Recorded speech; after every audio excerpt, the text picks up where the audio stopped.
कहानी की शुरुआत में हम एक आदमी को देखते हैं जिसका नाम जेक है, जो स्टोरेज 24 नाम के एक स्टोरेज वेयरहाउस में काम कर रहा होता है। तभी अचानक एक लाउड एक्सप्लोजन की आवाज सुनकर वह डर जाता है। इसके बाद हम देखते हैं कि पास की एक बिल्डिंग से काफी तेज धुआं निकल रहा है और रूमर्स फैलने लगते हैं कि यहाँ बॉम्ब ब्लास्ट हुआ है। लेकिन जब एक सुपरवाइजर बाहर जाकर चेक करता है तब पता चलता है कि असल में एक एयरप्लेन इंजन उसकी कार पर क्रैश हो गया है, जिससे उसकी कार पूरी तरह wreck हो जाती है। इसी बीच वेयरहाउस के सभी स्लाइडिंग डोर्स अपने आप ऑटोमेटिकली बंद होने लगते हैं। इसके बाद हम एक महिला को देखते हैं जिसका नाम लूसी है, जो वेयरहाउस के पास अपने डॉग को टहला रही होती है। अचानक उसकी नजर क्रैश्ड प्लेन के रैकेज पर पड़ती है। वह तुरंत अपने फ्रेंड को कॉल करती है और कहती है कि टीवी पर न्यूज चेक करके बताओ कि सिटी में क्या हुआ है। इसी दौरान उसका डॉग अचानक एक कंटेनर के अंदर भाग जाता है।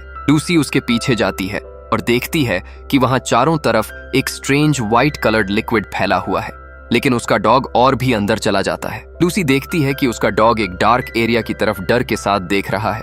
अचानक डॉग जोर जोर से भौंकने लगता है और डार्कनेस की तरफ दौड़ पड़ता है और कुछ ही मोमेंट्स बाद वहां से दर्दनाक चीख की आवाज आने लगती है। लूसी समझ जाती है कि उसके डॉग को किसी अननोन क्रीचर ने मार दिया है। दूसरी तरफ एक पास के इलाके में हमें एक आदमी दिखाई देता है जिसका नाम चार्ली है, जो अपने फ्रेंड मार्क के साथ स्टोरेज 24 जा रहा होता है। चार्ली का हाल ही में एक लड़की शेली के साथ ब्रेकअप हुआ है, जिसकी वजह से वह काफी डिस्टर्ब्ड है।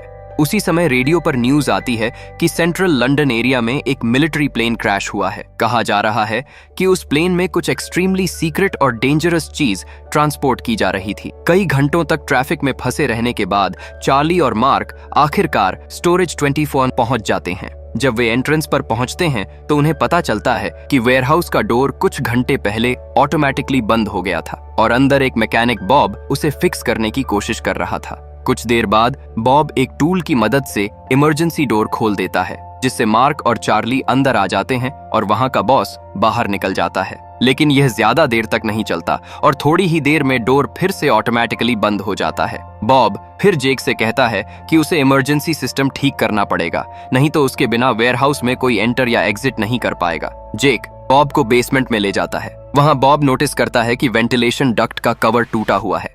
वह इस पर ज्यादा ध्यान नहीं देता, लेकिन तभी उसे दूर से कुछ स्ट्रेंज नॉइजेस सुनाई देती हैं और वह पूछता है कि वहां कौन है, लेकिन दूसरी तरफ से कोई रिस्पॉन्स नहीं आता। बॉब धीरे धीरे आगे बढ़ता है और एक एक करके लाइट्स चेक करता है। तभी अचानक जेक पीछे से आकर उसे डरा देता है। जेक फिर उसे सर्किट बॉक्स दिखाता है और वहां से चला जाता है। इसी दौरान थर्ड फ्लोर पर शेली अपने बिलोंगिंग्स पैक कर रही होती है। उसके साथ उसकी फ्रेंड निकी और उसका बॉयफ्रेंड क्रिस भी होता है। तभी वहां चार्ली और मार्क भी पहुंच जाते हैं। चार्ली को देखकर शेली कहती है कि उसने उसे पहले ही मैसेज करके बता दिया था कि वह इस टाइम यहां आने वाली है, ताकि दोनों का आमना सामना न हो। लेकिन चार्ली सिर्फ ये जानना चाहता है कि उनका ब्रेकअप क्यों हुआ।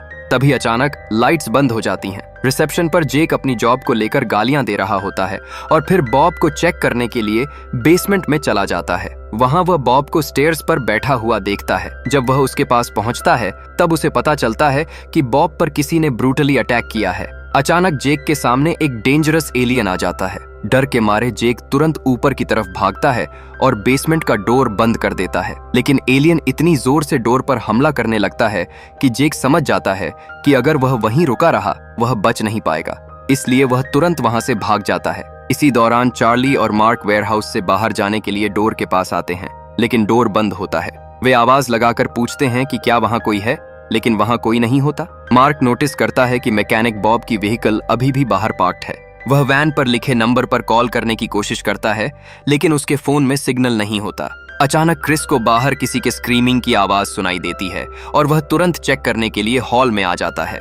एक बार फिर लाइट्स बंद हो जाती हैं, इसलिए वह अपने फोन की फ्लैशलाइट यूज करता है और एक रूम तक पहुंचता है जिसका डोर थोड़ा सा खुला होता है। जैसे ही वह अंदर एंटर करता है वह पूरी तरह घबरा जाता है, क्योंकि उसके सामने कई हॉरिफाइंग मैनिकिन्स खड़े होते हैं। अचानक उनमें से एक मैनिकिन बोलने लगता है, जिससे क्रिस हैरान रह जाता है। लेकिन थोड़ी ही देर में उसे पता चलता है कि वह मैनिकिन नहीं बल्कि जेक है। जेक बहुत ज्यादा डरा होता है और बार बार कहता रहता है कि उन्हें यहाँ से जितनी जल्दी हो सके निकलना होगा, वरना जब वह चीज यहाँ आएगी तो कोई भी जिंदा नहीं बचेगा। क्रिस कुछ बोल पाता उससे पहले ही अचानक एक हॉरिफाइंग हैंड जेक को ऊपर की तरफ खींच लेता है। उसी पल पूरे बिल्डिंग में एक खतरनाक एलियन की डरावनी गर्जना गूंजने लगती है। मार्क शेली से कहता है कि वह वहीं रुके और खुद बाहर जाकर चेक करने के लिए जाता है। उसी समय चार्ली वहां पहुंचता है और पूछता है कि शेली कहाँ है।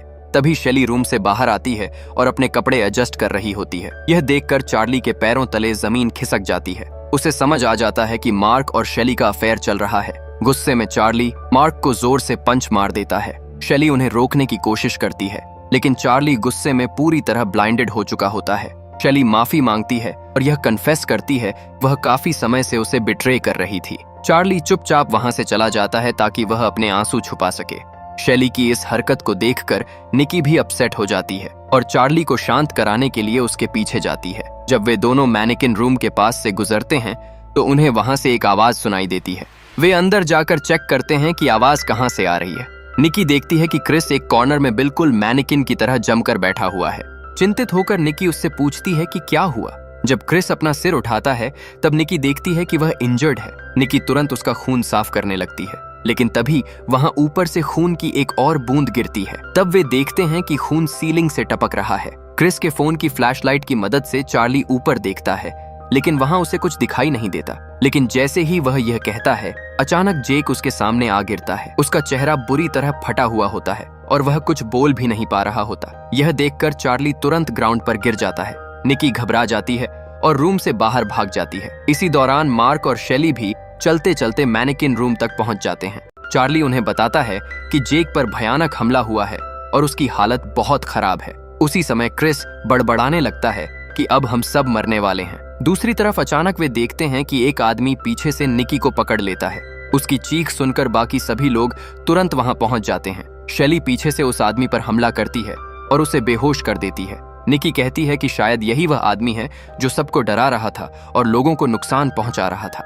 लेकिन जब वे उसकी तलाशी लेते हैं तो पता चलता है कि उसके पास टूथब्रश के अलावा कोई वेपन नहीं है। खैर, तभी मिलकर उस आदमी को बांध देते हैं। थोड़ी देर बाद जब उसे होश आता है तो वह पागलों की तरह बड़बड़ाने लगता है। उसका नाम डेविड होता है। वह इस भ्रम में रहता है कि वहां मौजूद सभी लोग उसकी वाइफ मैरी के लिए काम कर रहे हैं। तब निकी को समझ आता है कि यह आदमी मेंटली अनस्टेबल है, लेकिन कोई क्रिमिनल नहीं है। असल में डिवोर्स के बाद डेविड अपनी वाइफ मैरी के लॉयर्स से बचने के लिए स्टोरेज 24 के एक कैबिन में छिपकर रह रहा था। उसी समय उन्हें फिर से उस एलियन की ग्राउलिंग साउंड सुनाई देती है। ऐसा लगता है जैसे वह चीज वेंटिलेशन डक्ट्स के अंदर मौजूद है। चार्ली निकी से कहता है कि कैबिन का डोर बंद कर दो। जैसे ही डोर बंद होता है, लाइट्स फिर से चली जाती हैं। अचानक बाहर से कोई डोर पर जोर जोर से हमला करने लगता है।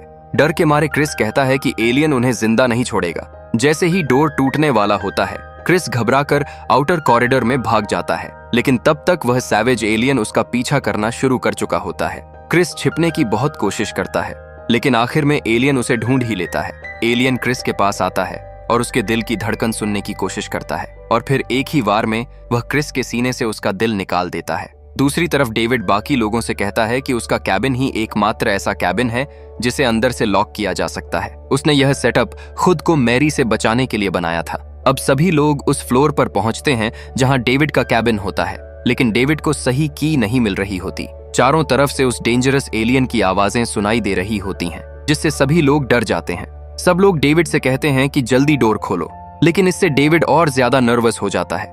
अचानक दूर से एलियन उन्हें देख लेता है, लेकिन ठीक उसी मोमेंट डेविड डोर खोल देता है। सभी लोग तुरंत अंदर भाग जाते हैं, इससे पहले कि एलियन वहां पहुंच पाता। फिलहाल वे सेफ होते हैं, इसलिए वे अपना नेक्स्ट प्लान बनाने का फैसला करते हैं। तभी सब नोटिस करते हैं कि वहां एक वॉल पूरी तरह टेलीविजन से भरी हुई है। डेविड बताता है कि प्लेन क्रैश के बाद से वह लगातार न्यूज देख रहा था। अब तक गवर्नमेंट ने सेंट्रल लंदन एरिया को सील कर दिया है और वहां पैदा हुए खतरे से निपटने के लिए टैंक्स भी भेज दिए गए हैं। लेकिन जो चीज लोगों को मार रही है वह असल में क्या है, यह किसी को नहीं पता। डेविड फिर कहता है कि यह इस दुनिया का एलियन नहीं है। उसे पूरा यकीन है कि उस एलियन को प्लेन के जरिए कहीं ट्रांसपोर्ट किया जा रहा था और इसी वजह से इस प्लेन क्रैश को इतनी सीरियसली लिया जा रहा है। मार्क कहता है कि क्या वे सच में इस पागल आदमी की बात सुनने वाले हैं, लेकिन इस बार कोई उसकी बात पर ध्यान नहीं देता, क्योंकि उन सभी ने उस एलियन को अपनी आंखों से देखा था। चार्ली कहता है कि उन्हें जितनी जल्दी हो सके वहां से निकलना होगा, चाहे कुछ भी करना पड़े। उसे याद आता है कि जब वे अंदर आए थे तब बॉब ने एक डिवाइस की मदद से डोर खोला था। डेविड कहता है कि शायद बॉब सिस्टम ठीक करने के लिए बेसमेंट गया होगा। अगर वे बॉब या उसका इक्विपमेंट ढूंढ लेते हैं तो डोर खोलकर वहां से निकल सकते हैं। लेकिन इस प्लान की प्रॉब्लम यह है कि उन्हें 5 फ्लोर्स नीचे जाना पड़ेगा और रास्ते में एलियन कहीं भी हो सकता है। इसके अलावा वे वेंटिलेशन सिस्टम का इस्तेमाल करके फ्लोर्स के बीच मूव भी नहीं कर सकते और उनके पास कोई वेपन्स भी नहीं है। तब डेविड सुझाव देता है कि शायद उन्हें दूसरे कैबिन्स में कुछ यूजफुल चीज मिल जाए। डेविड का वहां इतने समय तक रहना उनके लिए फायदा था क्योंकि उसे पता था कि एयर डक्ट्स के जरिए कैबिन्स में कैसे एंटर किया जा सकता है। उसके बताए हुए रास्ते से चार्ली और मार्क एयर डक्ट में क्रॉल करते हैं। कुछ देर क्रॉल करने के बाद मार्क अचानक शेली और अपने अफेयर के बारे में बात करने लगता है, लेकिन चार्ली उसे रोक देता है और कहता है कि अभी उनकी जिंदगी खतरे में है, इसलिए उन्हें मिलकर काम करना होगा।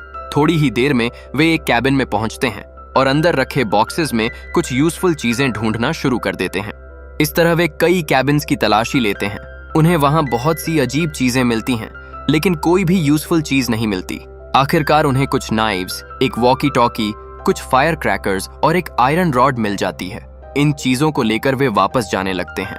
अचानक उन्हें एक ग्राउलिंग साउंड सुनाई देती है और वे रुक जाते हैं। जब आवाज बंद हो जाती है तो वे फिर से आगे बढ़ने लगते हैं, लेकिन तभी अचानक एलियन बाहर से एयर डक्ट पर हमला करना शुरू कर देता है, ठीक चार्ली के पास। वे जल्दी जल्दी आगे बढ़ने की कोशिश करते हैं, लेकिन एलियन उनके बहुत करीब आ चुका होता है। किसी तरह मार्क ऊपर चढ़ जाता है और चार्ली से कहता है कि कलेक्टेड आइटम्स वाला बैग उसे दे दो। वह चार्ली को ऊपर खींचने ही वाला होता है कि तभी एलियन फिर से हमला करता है और उसकी उंगलियां डक्ट के अंदर घुसने लगती हैं। उसी समय मार्क चार्ली को वहीं मरने के लिए छोड़ देता है और अपनी जान बचाने के लिए वापस भाग जाता है। मार्क कैबिन में वापस पहुंचता है और सबको बताता है कि उसने चार्ली को बचाने की बहुत कोशिश की, लेकिन वह एलियन को रोक नहीं पाया। चार्ली की मौत का थोड़ी देर शोक मनाने के बाद सभी लोग बेसमेंट जाने के लिए तैयार हो जाते हैं। दूसरी तरफ हमें पता चलता है कि असल में चार्ली एलियन से बच निकलने में कामयाब हो गया था। किसी तरह वह एक कैबिन तक पहुंचता है। वह देखता है कि अंदर रखे बॉक्सेस टॉयज से भरे हुए हैं। तभी उसे पास में उस सैवेज एलियन की आवाजें सुनाई देती हैं, इसलिए वह कैबिन का डोर तोड़कर बाहर आ जाता है। लेकिन हॉलवे में एलियन पहले से ही उसका इंतजार कर रहा होता है। अब चार्ली के पास भागने का कोई रास्ता नहीं होता, इसलिए वह अपने सामने एक टेडी बेयर रख देता है। यह देखकर एलियन एक ही पल में टेडी को टुकड़ों में फाड़ देता है। इसी दौरान एक टॉय डॉग अचानक अपने आप चालू हो जाता है और बोलने लगता है। इतने अजीब टॉय डॉग को देखकर एलियन भी थोड़ी देर के लिए कंफ्यूज हो जाता है। इस मौके का फायदा उठाकर चार्ली तुरंत वहां से भाग जाता है। भागते भागते वह अचानक मार्क से टकरा जाता है। जब बाकी लोग देखते हैं कि चार्ली जिंदा है तो वे पूरी तरह शॉक्ड रह जाते हैं, लेकिन उनके पास ज्यादा समय नहीं होता। चार्ली तुरंत सबको वार्न करता है कि एलियन इसी दिशा में आ रहा है। सभी लोग जल्दी जल्दी सीढ़ियों की तरफ भागने लगते हैं, लेकिन तभी अचानक एलियन उनके सामने आकर खड़ा हो जाता है। उसी समय डेविड खुद से आगे बढ़कर एलियन के सामने खड़ा हो जाता है। वह बाकी लोगों से कहता है कि वे सब वहां से भाग जाएं। उसका प्लान होता है कि वह एलियन को इंसल्ट करेगा और जरूरत पड़ी तो उसे काट भी लेगा। डेविड जानता था कि इससे उसकी जान नहीं बचेगी, लेकिन उसका मानना था कि अगर उसे सैक्रिफाइस करना ही है तो वह स्टाइल में मरेगा। आखिरकार एलियन उस पर हमला कर देता है और बड़ी बेरहमी से डेविड का चेहरा नष्ट कर देता है और फिर उसका सिर पूरी तरह कुचल देता है। डेविड की इस बहादुरी की वजह से बाकी लोग बेसमेंट तक पहुंचने में कामयाब हो जाते हैं। डेविड की बहादुरी की वजह से बाकी लोग बेसमेंट तक पहुंच जाते हैं। इसके बाद चार्ली अपने ग्रुप को 2 हिस्सों में बांट देता है और खुद निकी के साथ पीछे रुकने का फैसला करता है। बेसमेंट पूरी तरह अंधेरा होता है। जब वे धीरे धीरे आगे बढ़ते हैं तो हमें पता चलता है कि एलियन एक कोने में छिपा हुआ है और सही मौके का इंतजार कर रहा है। चार्ली और निकी को बॉब की डेड बॉडी के बचे हुए टुकड़े मिलते हैं।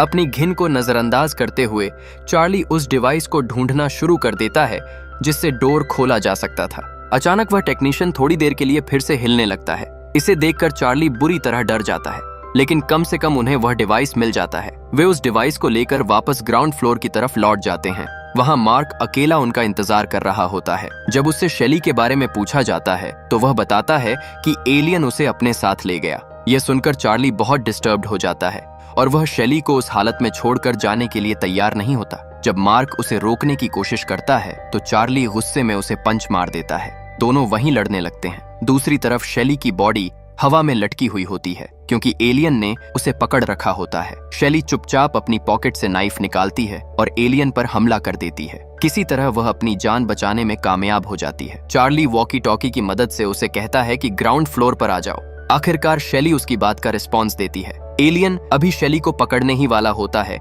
कि तभी उसके सामने वही छोटा टॉय डॉग आ जाता है, लेकिन इस बार चार्ली ने उसके अंदर बॉम्ब्स लगा दिए होते हैं। एक बार फिर एलियन उस टॉय से डिस्ट्रैक्ट हो जाता है। अचानक टॉय डॉग के अंदर लगे फायर क्रैकर्स से जोरदार एक्सप्लोजन हो जाता है। चार्ली और निकी हॉल के एक कॉर्नर में छिपे हुए होते हैं। चार्ली धुएं में से निकलकर शेली तक पहुंचता है। दोनों एक दूसरे को हग कर लेते हैं।